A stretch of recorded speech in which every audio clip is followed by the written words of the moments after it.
Assalamualaikum warahmatullahi wabarakatuh. Kami dari kelompok 3 ingin mempresentasikan hasil kerja kami tentang perbankan syariah. Sebelumnya, saya akan memperkenalkan nama anggota kami. Yang pertama ada saya sendiri, Hani Dulestari, Hemas Hertanti, Johan Ferry, Kema Ramadan, dan Melani Putri Dewani. Perbankan syariah. Bank syariah yang pertama kali muncul pada tahun 1992 saat ini menunjukkan perkembangan yang sangat pesat. Jika pada tahun 1990-an jumlah bank yang menjalankan kegiatan usaha dengan prinsip syariah masih berjumlah belasan, maka pada awal tahun 2008, jumlah bank syariah telah menjadi 31 bank. Siklus pendapatan menggambarkan proses penjualan barang jadi yang melibatkan berbagai subsistem, yaitu sistem penerimaan kas, piutang dagang, dan sistem penjualan kredit. Aktivitas ini bermula dari pelanggan sampai pembayaran. Aktivitas ini dapat mempengaruhi pencatatan transaksi pada piutang, pembayaran, dan penerimaan kas, dan setoran kas ke bank. Halo, nama saya Hemes Sertanti. Saya di sini akan membahas mengenai siklus pengeluaran. Siklus pengeluaran dari perbankan syariah. Siklus pengeluaran atau disebut dengan spending cycle adalah rangkaian kegiatan bisnis dan operasional pemrosesan data terkait yang berhubungan dengan pembelian serta pembayaran barang dan jasa.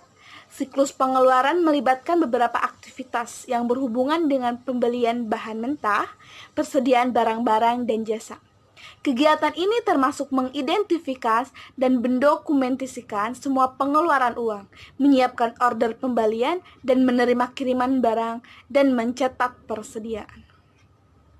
Dari sistem informasi siklus pengeluaran merupakan bagian yang penting bagi perusahaan, termasuk perbankan syariah, dikarenakan jenis sistem ini merupakan salah satu alat bagi untuk mengukur berapa besar nilai profitabilitas berdasarkan pendapatan dan pengeluaran perusahaan.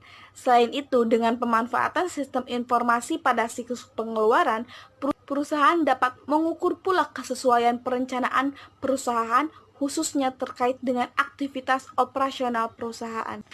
Siklus pengeluaran dalam perbankan syariah merupakan segala sumber daya yang berkaitan dengan tenaga kerja, bahan baku, dan properti yang diwujudkan dalam bentuk pertukaran dengan peredaran kas yang digunakan untuk menjalankan aktivitas transaksi perusahaan, misalnya pembayaran upah tenaga kerja, biaya pembelian bahan baku, dan pembantu penggunaan alat untuk dipergunakan seperti mesin, kendaraan, gedung, dan lain-lain. Semuanya mengibatkan perubahan terhadap akun utang dagang, persediaan, pembayaran gaji, dan pengeluaran kas. Terima kasih. Assalamualaikum warahmatullahi wabarakatuh. Perkenalkan, nama saya Johan Ferry dari kelompok 3. Di sini saya akan membahas mengenai siklus produksi pada perbankan syariah. Siklus produksi pada perbankan syariah adalah hal yang menyangkut dengan perbankan syariah dan juga unit-unit usaha lainnya dan juga kelembagaan.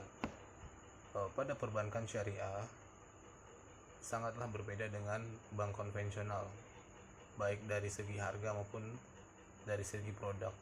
Yang dimaksud dengan dari segi harga yaitu harga jual ataupun harga beli pada perbankan syariah jelas berbeda dengan bank konvensional. Dalam hal menawarkan produk pada nasabah, perbankan syariah lebih islami dibanding dengan bank konvensional. Adapun produk-produk yang ditawarkan kepada perbankan syariah diantaranya yaitu al-wadi'ah atau simpanan, bai' al-muharabah atau pembagian hasil atau penanggungan hasil, al-ijra' ataupun leasing, al-wakalah ataupun amanah, al-kafarah ataupun garansi, bai' al-intisa', al-hawalah, dan ar-ran. Siklus penggajian. Prinsip dari penggajian syariah yakni memberikan gaji kepada karyawan sesuai dengan prestasi dan kontribusinya terhadap perusahaan.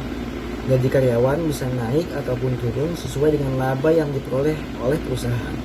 Dengan sistem bagi hasil dan bagi risiko ini, kedua belah pihak sama-sama diuntungkan. Karyawan sebagai pekerja beruntung karena seluruh upayanya dalam memajukan perusahaan dihargai dengan fair. Prestasi sekecil apapun akan mendapatkan apresiasi dalam bentuk materi.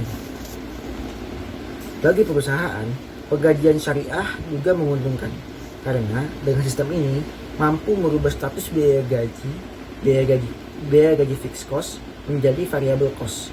Perusahaan tidak pernah terbebani dengan biaya gaji, meskipun pendapatan perusahaan sedang turun tajam.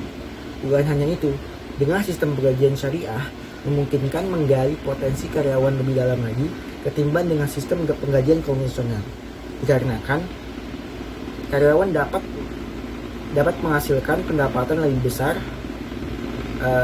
dengan kinerja yang dimilikinya. Penggajian syariah juga akan menurunkan tingkat PHK pada perusahaan. Terima kasih.